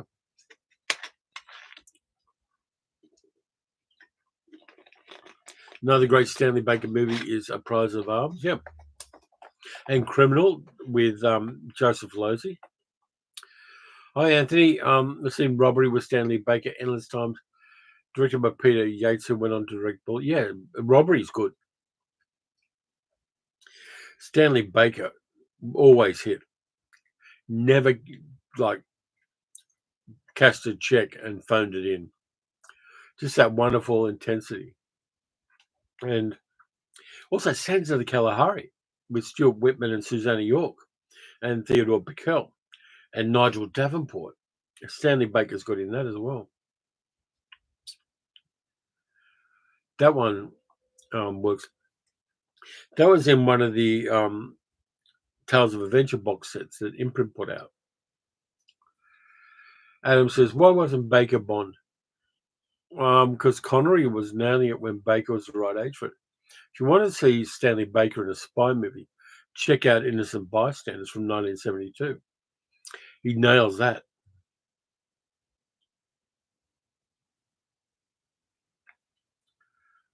Well, sorry we have guests in and are wearing me down. I'm used to quieter days. No, take it easy, Bug Bud. Enjoy your party. Just go for it. So yeah, lots and lots of Stanley Baker movies. You could do a marathon of Stanley Baker movies and have a good time with it. Welsh actors just kick ass. Let's just face it. Dickie Burton, Stanley Baker, just the best of the best.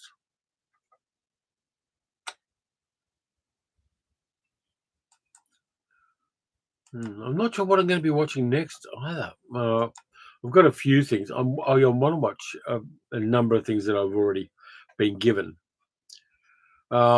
Mystery Man says, watch Jason the Argonaut's objective. You realize Jason's a jerk. He steals the golden fleece from a king who's actually a third party and is only trying to protect his country. I agree.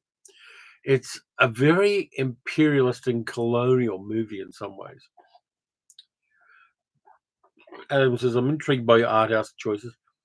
Yeah, there's going to be a number of them. And they're movies that I've had for a while, like Hiroshima Mon Amour and things like that, and just odd things that I haven't watched yet. D. Lee says, Baker was also good in The Underrated Yesterday's Enemy as a British officer commits a war crime while fighting the Japanese in Burma in World War II. I've heard good things about that. I haven't been able to find a copy of it yet, but I'm looking forward to it. But yeah, just so many good English actors in the 60s. And if you look really carefully, none of them are posh. None of them came from those backgrounds, really. I mean, even looking at people like Ian McKellen, not posh at all. He was up north. And Patrick Stewart was from up north. And lots of really heavy hitting, fantastic actors who had to fight their way into things. But apparently the film industry in England's very much getting a bit nepo baby and a bit bougie.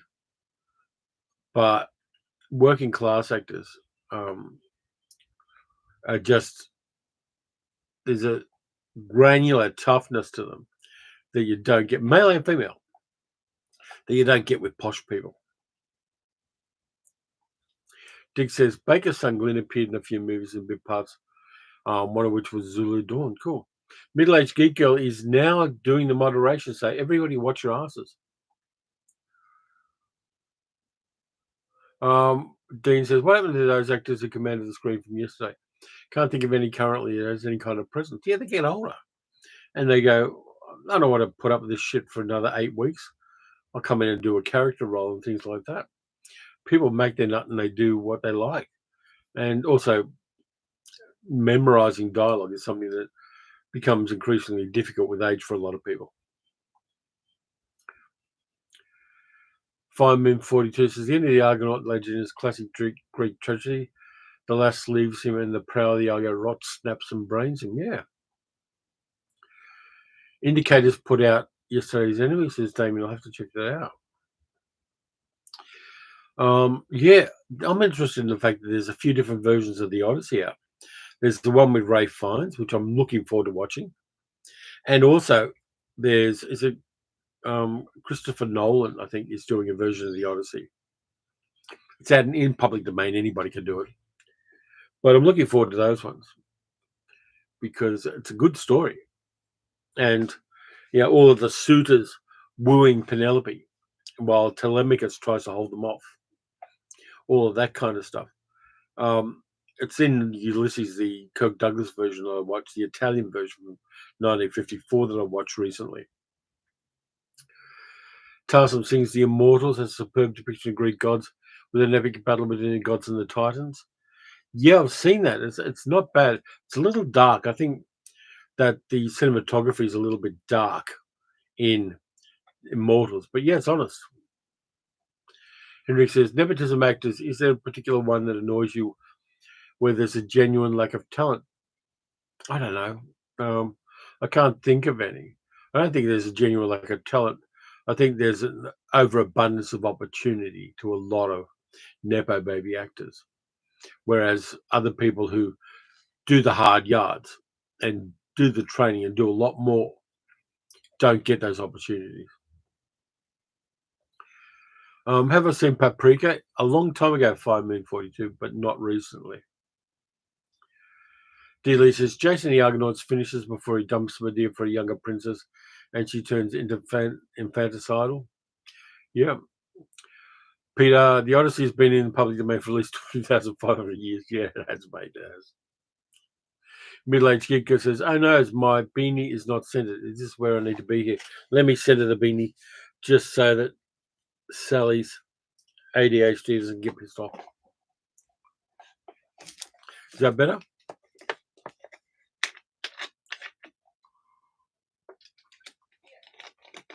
She says, yep, it's better. Yeah, I am looking forward to the Odyssey movies. I've actually got a digital copy of the one with Ray Fiennes, which I think is called The Return or something like that. Stanley Baker was a great actor and producer, says Ramsar, died way too early. Yeah. Smoking will do that to you. It was lung cancer from smoking. What a stupid habit. That's something that pisses me off too. There are a number of channels I like watching, and I'm not going to mention names, where the people on the channel are vaping while they do their vlogs or do their live streams or do their videos. Puts me off. Yep, Lawrence Harvey as well. Yeah, Lawrence Harvey was an interesting Mephistophelian character in a lot of ways. Lee says, I've been getting Stanley Baker confused with Stanley Holloway, two very different people. Yeah, the easy way to remember it is Stanley Baker was the one in My Fair Lady. 5Moon 42 says, I watched Kirk Douglas version a few days ago. It's not bad. That's 1954 Ulysses. It's a good, honest movie. Ross says, the 1997 version of the Odyssey was pretty good with made-for-TV budget. Was that with Armand Desante?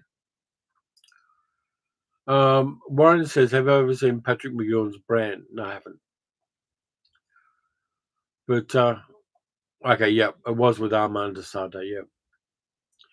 Tom says, I once saw a French movie where everyone in the movie smoked cigarettes, including the children. Yeah, not a habit I particularly dig.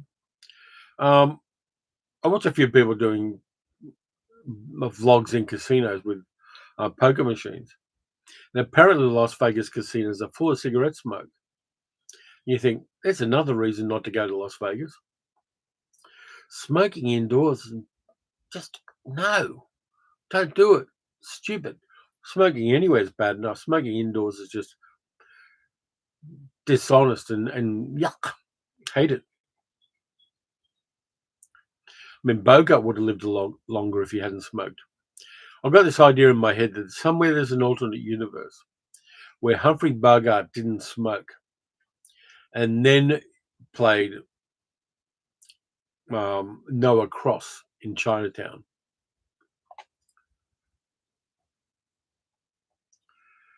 David says, saw the Kirk Douglas film on the big screen in New Zealand during the school holidays. Cool. Brand was on YouTube a while ago, says D. Lee. I saw a very intense performance. Cool. TCM is featuring mythology movies this month. They're showing the Kirk Douglas Odyssey. Cool. It's worth doing. Harry Nolan, I would pick Adam Sandler as someone who shouldn't be working. Adam says, Bogart was a boozer as well. What was that famous quote? So many of them.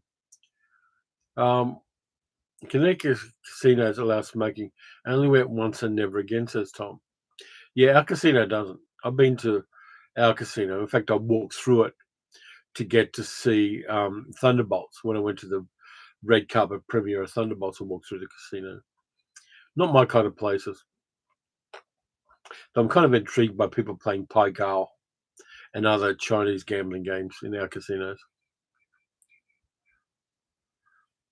Henrik says, a man falling down with Michael Douglas is a contemporary Ulysses. Yeah, no. Friday says, as a child, British cinemas used to be smoking on one side and non-smoking on the other. It was amazing how the smoke knew not to go to the other side of the cinema.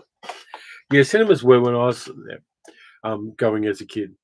But I went mostly to matinee sessions, which were kids' sessions, and there was no smoking in the kids' sessions. So I dodged that bullet. Oh, yeah, you know how to whistle that one, yeah. Love Bogart. Great to see what he would have done had he lived longer. Yeah, I'm convinced that he would have played Noah Cross in Chinatown if he had lived. He would have only been 72, which is about the right age for the character. Um, and instead, we got, of course, John Huston. But I think Bogart would have really nailed that role.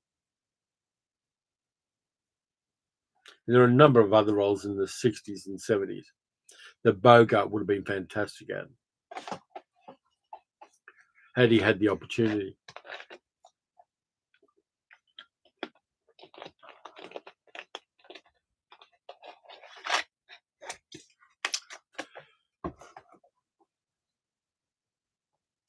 Absolutely. Tommy would have been perfect as Noah Cross.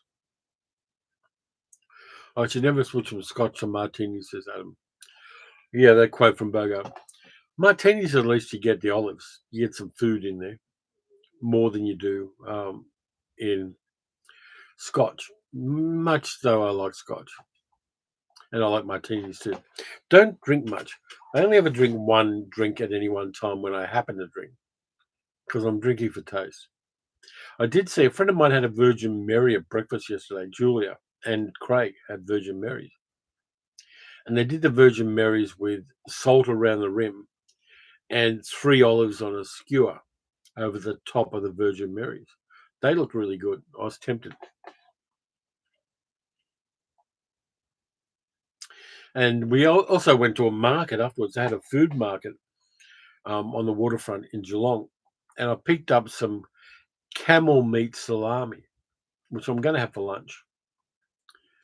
And that stuff is nice. I've already had some. And that's really nice. Adam said, I would have liked to have seen The Man Who Would Be King that was playing with Bogart and Gable. Yeah, that would have worked. Yeah, did get a good film anyway with Chinatown.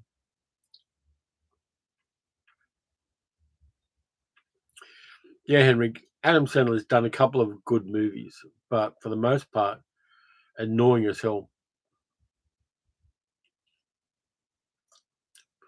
Middle-aged giggle says, "You have to wait until Wednesday for salami." Why do I have to wait until Wednesday?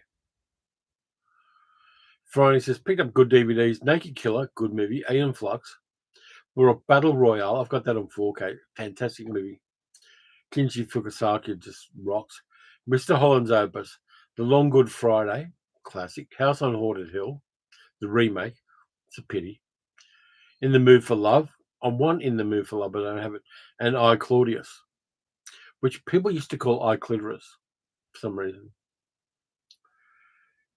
Because it's camel salami and Wednesday is hump day. I already did that joke with middle-aged good girl. That I can only eat camel salami on hump day. I, Claudius is fantastic because the blocking of the shots in I, Claudius is incredible because they had very small, tight sets. And the blocking of the scenes is just magnificent in I, Claudius.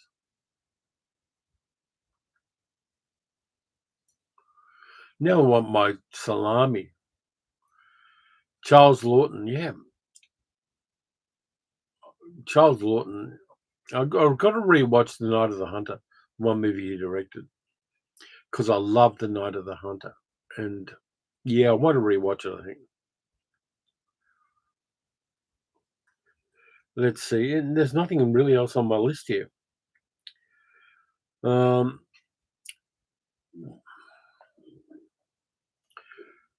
Friday says the blocking is just beautiful. It's a lost art. There's also a really good YouTube video. I forget who did it on the blocking in Kurosawa's High and Low, because the first half of the movie is pretty much set in one location, and the way that Kurosawa has the blocking and the actors moving around is fantastic. You don't particularly notice it; doesn't draw attention to itself, but the dynamic between a fairly large ensemble of actors in one room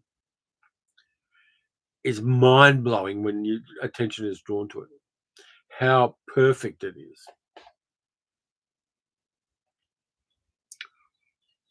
Ross says, picked up a copy of I, Claudius in a charity shop for £1 about 6 months ago. Still haven't got around to it. Standard of actors in I, Claudius is brilliant, says Damien. Blu-ray's just 2 this month. Doom Patrol seasons 1 and 2. Doom Patrol's such fun. Love Doom Patrol. Henrik says, the scientist played a villain in Judge Dredd, a dreadful adaptation of the graphic novel. Yeah. Dredd, the other movie that has Carl Urban in it, is much better. Adam says, greatest solo directorial effort by actors, Night of the Hunter, Tam Lin by Roderick McDowell. I like Tam Lin. Tam Lin's a magnificent little film. Diddley said, I saw Advisor Consent for the first time in ages recently, and Lawton was very good as a wily senator. Advisor Consent I love. That really creepy gay bar where there's a obscure Sinatra song playing on the jukebox. And it's done like it's a kind of Chinese drug den. It's got that kind of Chinese opium den feel about this gay bar that Don Murray's character goes into. Lee says, I think Pat Stew was in I, Claudius and Blessed, of course. Yeah, he was. Franny says, Doom Patrol is hugely underrated. I agree. The Suspect 1944 is Lawton at his finest. I like him in a thing called The Bribe, which had Robert Taylor and Ava Gardner in it as well, and Vincent Price. Yeah, Lawton was fantastic in that. Pat Stewart is in Claudius and had to wear a wig. Claudius has John Hurt as Caligula. Brilliant, yeah, it is. And on a fairly low budget, too. They did so much with Robert Graves' original work. Let's see what else we've got here. Lawton's very good in The Old Dark House. Lawton was never bad in anything. My favourite Lawton, possibly my favourite Lawton, is his version of The Hunchback of Notre Dame. Brings out the pathos incredibly. I saw it first time late night when I was like a kid, might have been 12. When I stayed up and watched The Hunchback of Notre Dame, thinking it was a monster movie. But that, I think it's 1939, Hunchback of Notre Dame, with Maureen O'Hara and Charles Lawton and Edmund O'Brien in the kind of love interest role. Magnificent. Board One CA says, "Hi, Drew. Last film I watched was the Prime movie Heads of State. Cheesy fun. Idris Elba and John Cena were having fun, delivering the 1980s style camp." Yeah, I want to see that. I will watch it because meathead action film. I'm there for as a palate cleanser in between other things. Adam says, "Like to see Lawton as Rembrandt again. It's been a long time." Yeah. Ralph Hodge says, "Hunchback isn't a monster movie, just not that kind of monster, real life kind." Yeah. And Quasimodo is the victim. He is a man with a disability who is treated shitty by everybody else except the gypsy girl. Dick says, "Lawton's superb in Spartacus. For me, the best actor in that film." Yeah, the interesting thing is they didn't get the gay actor to play the Roman guy that um, Olivier, who was a bit of a switch hitter, played with Tony Curtis. I like the extended version with the um, interesting interactions between Tony Curtis and Laurence Olivier. Middle-aged kid goes, "The last movies I watched were Wicked, Heretic, and Snow White." And I think you enjoyed them all, didn't you? Peter says The Suspect 1944 is a good thriller with Lawton and Ella Raines. Kino Lorber Blu-ray is excellent. Cool. Adam says most monsters are victims, particularly the universal mold. Yeah, with the exception of Dracula and people like that. Henry says, "Opinion of the new Running Man by Edgar Wright." It'll have all the Edgar Wright flashes, and I like Edgar Wright as a director. But why make it? The original was a bit silly anyway. The whole concept is silly. And I'm not convinced that Glenn Powell isn't just a guy who's pretending to be Clint Eastwood.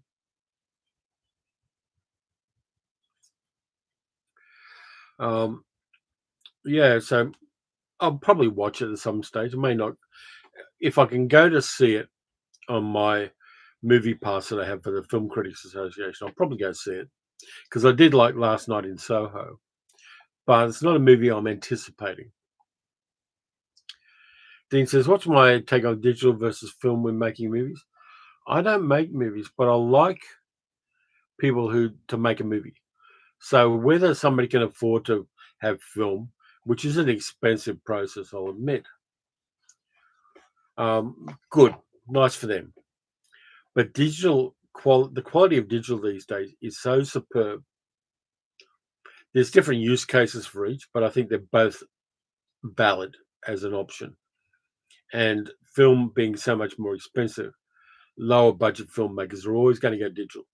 They're going to get a black magic camera or a red camera and do it, and it will look good.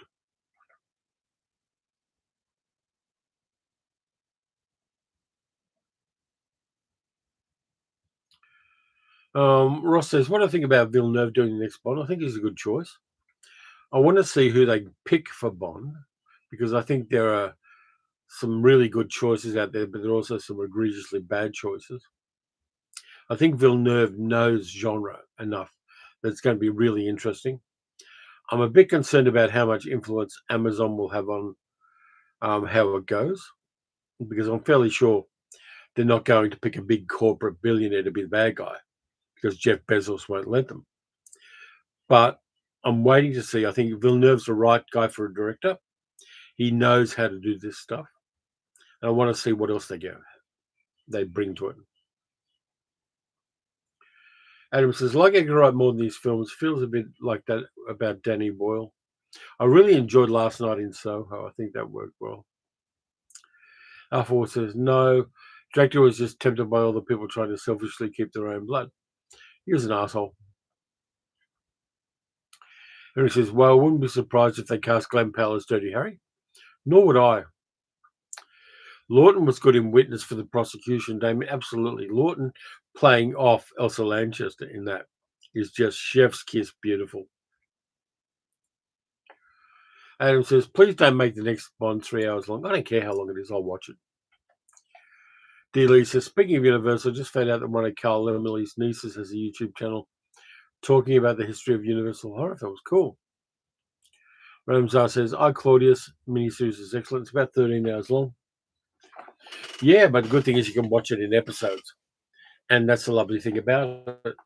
You don't have to do it the way we used to do it on TV, where if you missed it because you're out or something happened, you couldn't watch it again until years later, which was the frustration of my youth.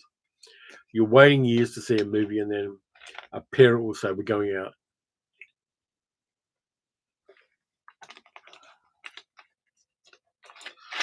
Night of the Hunter is my number one. The scene where James Gleason finds Shelley with his body has impact. Yeah, it does, and it's fantastic. And the fact that it's almost a fairy tale, there's a mythological aspect to it that really works well. And Lillian Gish just nails that role so superbly and magnificently. Emily says, if the new Bond is like Sicario, it'll be good. I'm waiting to see what they do. I mean, you can speculate on very little evidence if you want to, but for me, I'm not really going to judge it until I see the movie. I may judge the casting a little bit, but then I've been wrong on that too, where I thought that person's wrong for this role, and then they totally nail the role.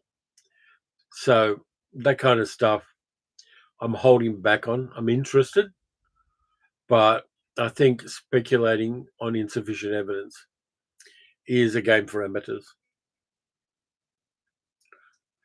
Adam says, we touched on Jaws 50th in the chat. Not really. Jaws is an interesting film. It's very mainstream. It's a good movie. It's got some fantastic writing in it. But I don't have to build a temple to it, if you know what I mean. I think it's an honest film. It's a good film. It started that phenomenon of summer tentpole movies. But I think it's overhyped for monetary reasons in the current era. 50th anniversary, everybody's got to buy a new copy of it. Everybody's got to go see it again, blah, blah, blah. We know what happens. The shark gets blown up. Fireman says, the recent 4K is the first of Man with No Name trilogy is superb. Stunning colours. Yeah, there's some good 4Ks coming out here in Australia. I'm waiting on that Raging Bull that Imprint is sending me. I really want to see that one. Ralph says, also the 40th anniversary of Return of the Living Dead, also a July 4th movie. Cool. Dean says, I don't think that any future Bond films will be business as usual. Look what Bezos did with the Washington Post, and he's caving into you-know-who. Again, I'll hold off on that. I think you don't want to chop down your tree before the harvest. And the best thing Bezos could do is leave his hands off that, because that will make him more money if he does. Adam says, Jaws was the film that got me interested in making films. I could see that. There's some very clever camera work in there. The framing is good too, like the blocking on the boat in particular is fantastic in Jaws. Middle-aged Geek Girl says, for those of us who love shark movies, Jaws is a granddaddy. Middle-aged Geek Girl loves shark movies. She will watch any shark movie. Somebody could be eating shark and she'd watch it. Dilly says, Robert Shaw apparently thought Jaws as an enemy of the people crossed with Moby Dick. I can see that. Tom says, Raging Bull looks great in black and white. Yeah, I'm looking forward to the 4K. I don't think I've got a copy of it in any other medium. I'd have to go up the back and check because it's not on my database yet. But yeah, I'm looking forward to Raging Bull. Friday says, Jaws, great movie, mostly ruined by the ever worsening sequels. Yeah. Jaws 3D is just so bad. David says, I saw the trailer for Jaws when I saw the Iger sanction after school. Mum allowed me to go and see it after school. I've got the Iger sanction on 4K. Come to think of it, yeah. Doug says, as long as they bring the fun back to the Bond, I'm on board. Yeah, I mean, I want to. One of the things Villeneuve will do is bring the tension and the suspense back to Bond. and that's something that it needs. Board 1CA says the ironic part of the Amazon now owning the rights to Bond is that Bezos looks like a Bond villain. I think Musk is more the Bond villain type. Flawed as hell. The unashamed character flaws of Elon Musk make him a perfect Bond villain. Jaws the Revenge says middle-aged geek girl.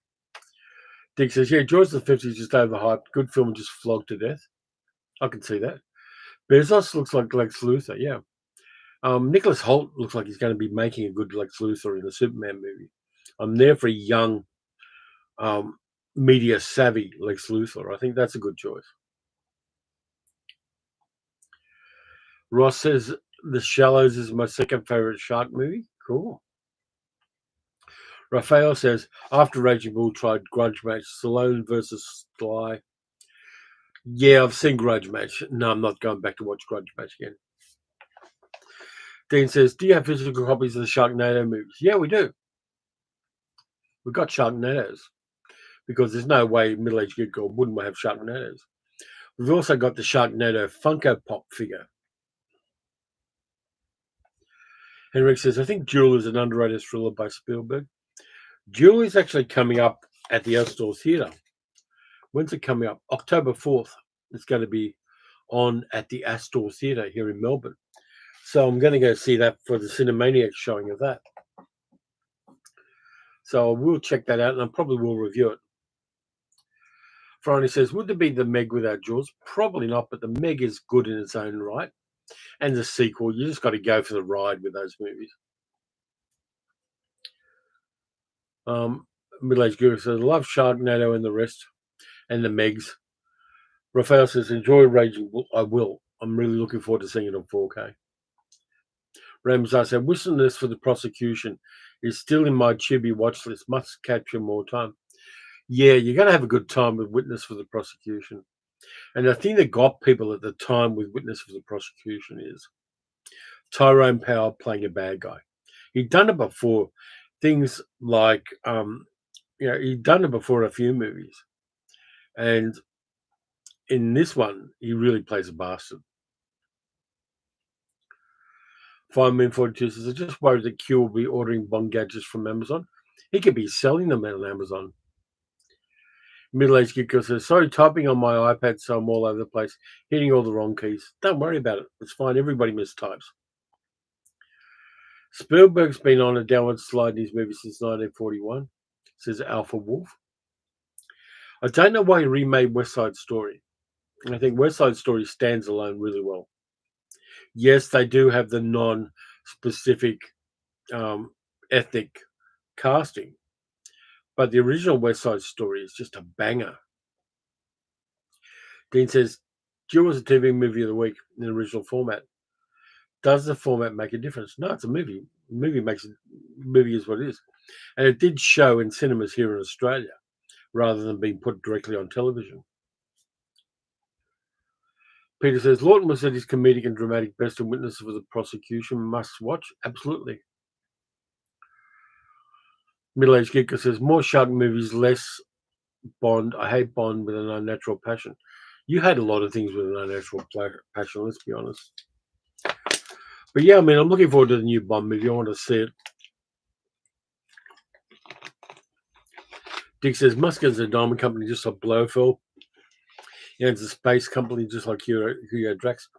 Yeah, definitely a Bond villain. Yeah, his father owned an emerald mine in South Africa. But Dr. No has a shark tank, true. And that's because Ian Fleming swam around Jamaica and saw a lot of sharks. Sharks are always useful. I mean, here in Australia, there used to be a thing in Sydney where people that criminal organisations didn't like will get taken out in boats and dropped off the coast with car batteries tied to their ankles because there's a continental shelf right off Sydney and it goes down about 3 kilometres. You're not going to find a body that goes down 3 kilometres. So they used to drop them off in with car batteries tied to their feet. So sharks weren't even necessary in Sydney.